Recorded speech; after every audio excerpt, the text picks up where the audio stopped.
विद्यार्थियों में डॉक्टर इकबाल से आचार्य इतिहास विभाग राजकीय महाविद्यालय झालावाड़। विद्यार्थियों, कोरोना संक्रमण के बढ़ते हुए प्रभाव को देखते हुए एक बार पुनः हम लोग आभासी दुनिया में लौट रहे हैं और आमने सामने बैठने के बजाय डिजिटल माध्यम से आपको पढ़ाने की शुरुआत हम एक लंबे अंतराल के बाद कर रहे हैं। और आज मैं आपको बताना चाहूँगी मुग़ल शासकों की धार्मिक नीति के बारे में। विद्यार्थियों, हमारा सेकेंड ईयर का जो सिलेबस है उसका लगभग 80% है, यानी 4 यूनिट जो है वो मैं आपको पुरानी वीडियो में पढ़ा चुकी हूँ। और आज मैं जो 5वां इकाई है उसके पहले टॉपिक से शुरू कर रही हूँ और वह है मुग़ल शासकों की धार्मिक नीति। विद्यार्थियों, प्रमुख जो 6 मुग़ल शासक हुए हैं उनकी धार्मिक नीति किस प्रकार की थी, अलग अलग बादशाहों ने किस प्रकार अपनी धार्मिक नीति को चुना और उनके प्रभाव क्या रहे, इसकी चर्चा हम इस शीर्षक के अंतर्गत करेंगे। विद्यार्थियों, डॉक्टर आशीर्वादी लाल श्रीवास्तव इस संदर्भ में कहते हैं कि मुग़ल काल में दिल्ली के सल्तनत काल की अपेक्षा हिंदू मुसलमानों के दैनिक संपर्क के लिए अधिक सुविधा मिली। इसके कारण मुग़ल काल में हिंदू और मुसलमान इन दोनों बड़े संप्रदायों में सद्भावना स्थापित हो सकी। यानी उनका ये मानना है कि सल्तनत काल में जितने सुल्तान हुए उस समय प्रारंभिक उन्होंने भारत में प्रवेश किया था। प्रारंभिक दौर में जो है हिंदू और मुसलमानों के संपर्क थे तो उनमें इतना समन्वय स्थापित नहीं हो पाया था, लेकिन मुग़ल काल में हिंदू और मुसलमान समुदाय के बीच में संपर्क सुविधाएं ज़्यादा मिली और उसका परिणाम ये निकला कि दोनों संप्रदाय में सांप्रदायिक सद्भावनाएं स्थापित हो पाई। तो विद्यार्थियों, हम बात करें कि जो मुग़ल बादशाह हैं उनके का जो दौर है वह समय धार्मिक दृष्टि से महान अन्वेषण का युग साबित हुआ। व्यक्तिगत विचारों, युग की परिस्थितियों और राजनीतिक व्यवहारिकता के कारण बाबर से औरंगजेब तक हुए महान मुग़ल बादशाहों ने उल्लेखनीय उदार धार्मिक नीति का पालन किया। राजनीतिक बुद्धि व तत्व, समझौते की भावना, विभिन्न मतों और हितों को समझाने की क्षमता और आत्मसात करने तथा समन्वय की योग्यता में मुग़लों में ये गुण जो है प्रचुर मात्रा में थे। हिंदुस्तान में उन्होंने लगभग 2 शताब्दी तक राज्य किया और एक के बाद एक दूसरी पीढ़ी में ये गुण प्रकट होता रहा। जहाँ तक बाबर और हुमायूं की बात है तो स्वभाव से दोनों ही धार्मिक प्रवृत्ति के पुरुष थे, परंतु राजनीतिक आवश्यकता पड़ने पर विद्यार्थियों वे अपनी धर्म भक्ति को दबाना भी जानते थे। अकबर ने राजनीतिज्ञ की अचूक दृष्टि से देखा कि संपूर्ण धर्मों में क्या सच्चा तत्व मौजूद है। उसने विभिन्न तत्वों को मिलाकर राष्ट्रीय एकता के मर्म को भी समझा। उसने एक योजनापूर्ण धार्मिक नीति को अपने राज्य में प्रारंभ किया था। अकबर के पुत्र जहांगीर और उसके पुत्र शाहजहां ने अकबर की ही परंपरा को निभाया।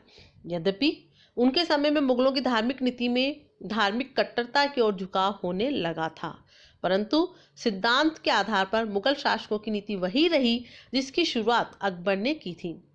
इससे मुग़ल साम्राज्य को शक्तिशाली और वैभवपूर्ण बनाने में भी सहायता मिली।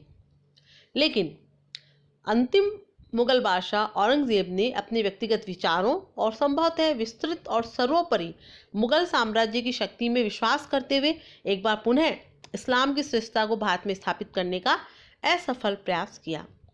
इससे ये समझा गया कि उसने अकबर द्वारा प्रारंभ की गई सहिष्णुता और समानता की नीति को त्याग दिया है। विद्यार्थियों, अब मैं चर्चा करना चाहूँगी इन 6 मुग़ल बादशाहों की धार्मिक नीतियों के बारे में और एक संक्षिप्त विवेचन उनका प्रस्तुत करने जा रही हूँ मैं। सबसे पहले हम बात करेंगे बादशाह अकबर की धार्मिक नीति के बारे में। हिंदुस्तान के प्रथम तैमूरी मुग़ल शासक ज़हीरुद्दीन बाबर में धार्मिक असहिष्णुता नहीं थी। बाबर में विश्व के 2 प्रसिद्ध विजेताओं पितृपक्ष की ओर से तैमूर और मातृपक्ष की ओर से चंगेज खां का वे वंशज था। ये दोनों महान विजेता धार्मिक दृष्टि से अपनी जनता के प्रति असहिष्णु नहीं थे और बाबर ने भी उसी परंपरा को अपनाते हुए अपनी जनता के प्रति धार्मिक सहिष्णुता की नीति को अपनाया। बाबर जो है वह अल्लाह में दृढ़ विश्वास रखता था, परंतु वह धर्म के बाह्य आडंबर को महत्व नहीं देता था। ईश्वर और धर्म को वह सहायक तत्व समझता था, न कि प्रतिबंधक। इसलिए उसने किसी वर्ग संप्रदाय के ऊपर सामान्यतः कोई अत्याचार नहीं किया। उसमें धार्मिक कट्टरता अथवा असहिष्णुता मौजूद नहीं थी। Professor SR. शर्मा कहते हैं कि इसका कोई प्रमाण हमें नहीं मिलता कि उसने कोई हिंदू मंदिर तोड़ा हो, हिंदुओं को केवल इसलिए दुख दिया हो कि वे हिंदू धर्म को मानते हैं। वह प्रशासन में तुर्कों तथा हिंदू सामंतों को, जिन्होंने उसकी अधीनता स्वीकार कर ली थी, बराबर समझता था। निसंदेह बाबर ने भारत में युद्धों के अवसर पर धार्मिक असहिष्णुता की नीति का परिचय दिया, लेकिन उसकी इस नीति का मूल उद्देश्य धार्मिक न होकर राजनीतिक था। Doctor RP. त्रिपाठी इसीलिए कहते हैं कि ऐसा कोई उदाहरण नहीं है जो ये प्रमाणित करे कि धार्मिक अत्याचार राज्य की नीति का भाग था अथवा उसे मुगल बादशाह बाबर का कोई नैतिक समर्थन ही प्राप्त था। इस प्रकार हम ये कह सकते हैं कि बाबर व्यक्तिगत जीवन में इस्लाम धर्म को मानता था, परंतु शासक की दृष्टि से वह धर्मांध नहीं था, अर्थात शिया या हिंदू मत के विरोधी वह नहीं था। अब मैं आपको बताना चाहूँगी द्वितीय प्रमुख मुगल बादशाह हुमायूं की धार्मिक नीति के बारे में। बाबर का उत्तराधिकारी और पुत्र हुमायूं कई दृष्टियों से अपने पिता के अनुरूप ही था। Doctor AL. श्रीवास्तव के अनुसार हुमायूं एक निष्ठावान मुस्लिम शासक था, परंतु उसके स्वभाव में धार्मिक कट्टरता नहीं थी। अपने पिता की भांति वह भी सांप्रदायिक द्वेष से दूर था। वह कोई निर्मम प्रताड़क नहीं था। उसने हिंदू धर्म को नष्ट करने की कभी कोई सुनिश्चित नीति नहीं अपनाई। वैसे हुमायूं का सुझाव इस्लामी रहस्यवाद अर्थात सूफी मत की तरफ विशेष रूप से था। विभिन्न विद्वानों के उदार धार्मिक विचारों को सुनने में उसे आनंद आता था। हुमायूं ने बनारस के जंगमवादी मठ को 30 एकड़ भूमि दान दी थी। ऐसे अभिलेख यानी फरमान मौजूद है। सारांश में हम ये कह सकते हैं कि बाबर की भांति ही उसे दरवेशों फकीरों की संगत में रहना अच्छा लगता था। उसे सूफी मत से भी प्रेम और दिली लगाव था। उसकी धार्मिक नीति से में किसी प्रकार की असहिष्णुता के अंश हमें प्राप्त नहीं होते हैं। विद्यार्थियों, अब मैं आपको बताना चाहूँगी महान मुगल बादशाह अकबर की धार्मिक नीति के बारे में। प्राय सभी इतिहासकारों ने धर्म के क्षेत्र में सभी मुगल बादशाहों में अकबर की नीति को सर्वश्रेष्ठ माना है।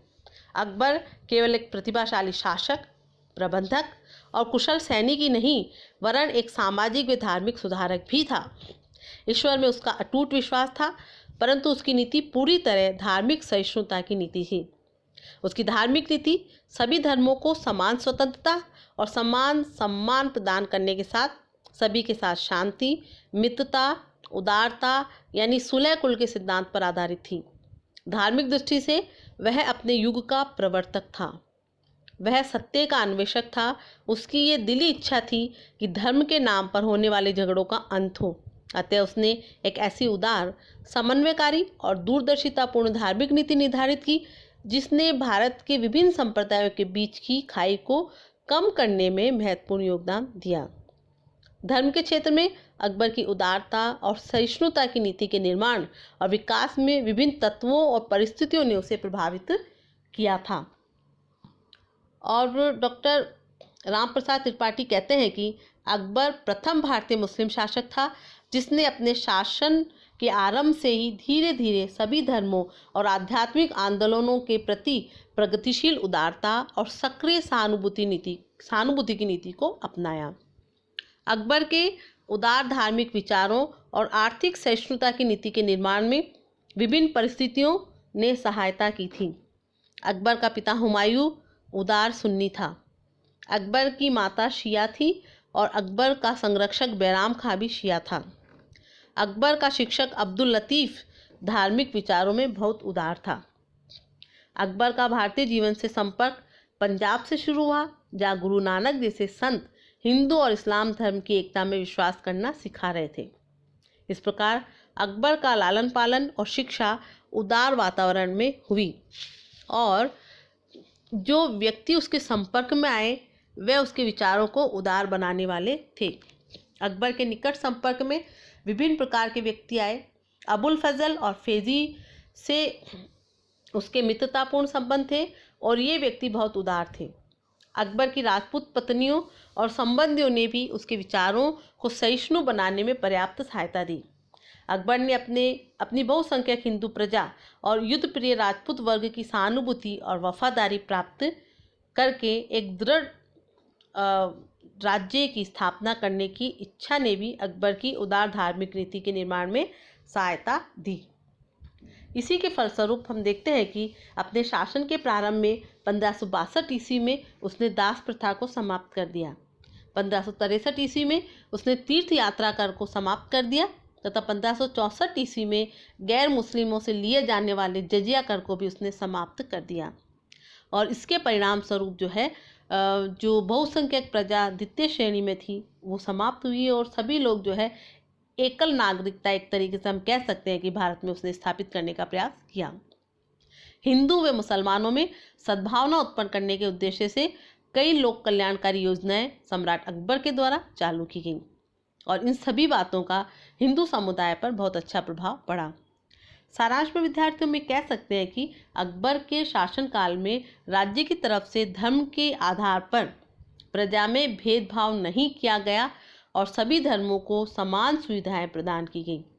इससे अधिकांश भारतीय जनता ने अपनी धार्मिक सहिष्णुता की नीति का हृदय से स्वागत किया। वे सभी सम्राट अकबर और मुगल साम्राज्य के प्रति वफादार हो गए। जर्मन इतिहासकार वान नोअर कहते हैं कि अकबर का एक काम उसे सभी समय के लिए मानवता के उपकार्यों में प्रमुख स्थान देगा और वह है धर्म के मामलों में बड़प्पन और सार्वभौमिक सहिष्णुता। तो विद्यार्थियों, हम ये कह सकते हैं कि अकबर को उदार धार्मिक परंपरा विरासत में मिली थी और अकबर ने अपनी उदारतापूर्ण नीति से अपने प्रशासन को मजबूत किया और अपनी लोक कल्याणकारी योजनाओं के माध्यम से अपनी गैर मुस्लिम प्रजा को भी अपने पक्ष में कर लिया। और इन सब का परिणाम ये निकला कि अकबर का समय में मुगल साम्राज्य बहुत मजबूत हुआ और उसका बहुत ज़्यादा विस्तार भी हुआ। Doctor SR. शर्मा ये कहते हैं कि अकबर अपने अंतिम समय तक इस्लाम धर्म को मानने वाला रहा और जब सलीम ने अपने पिता के विरुद्ध विद्रोह किया तो अकबर के विद्रोह को वे इस्लाम को न मानने का आरोप वह नहीं लगा सका था। और साथ ही अकबर वह शुरू से ही सहिष्णुता का उसने व्यवहार किया और साथ ही ये सारी चीज़ें उसे एक राष्ट्रीय सम्राट होने का पद भी प्रदान करती है। तो विद्यार्थियों, प्रारंभिक जो 3 मुगल शासक हुए जिसमें बाबर हैं, हुमायूं और अकबर, उनकी जो धार्मिक नीतियाँ रही उनकी हमने चर्चा की और सेकंड वीडियो में मैं आपको बताऊंगी कि इनके उत्तराधिकारी जहांगीर, शाहजहां और औरंगजेब, उनकी धार्मिक नीतियाँ क्या रही और साथ ही उनके प्रशासन के ऊपर और आम लोगों के ऊपर क्या प्रभाव पड़ा। धन्यवाद।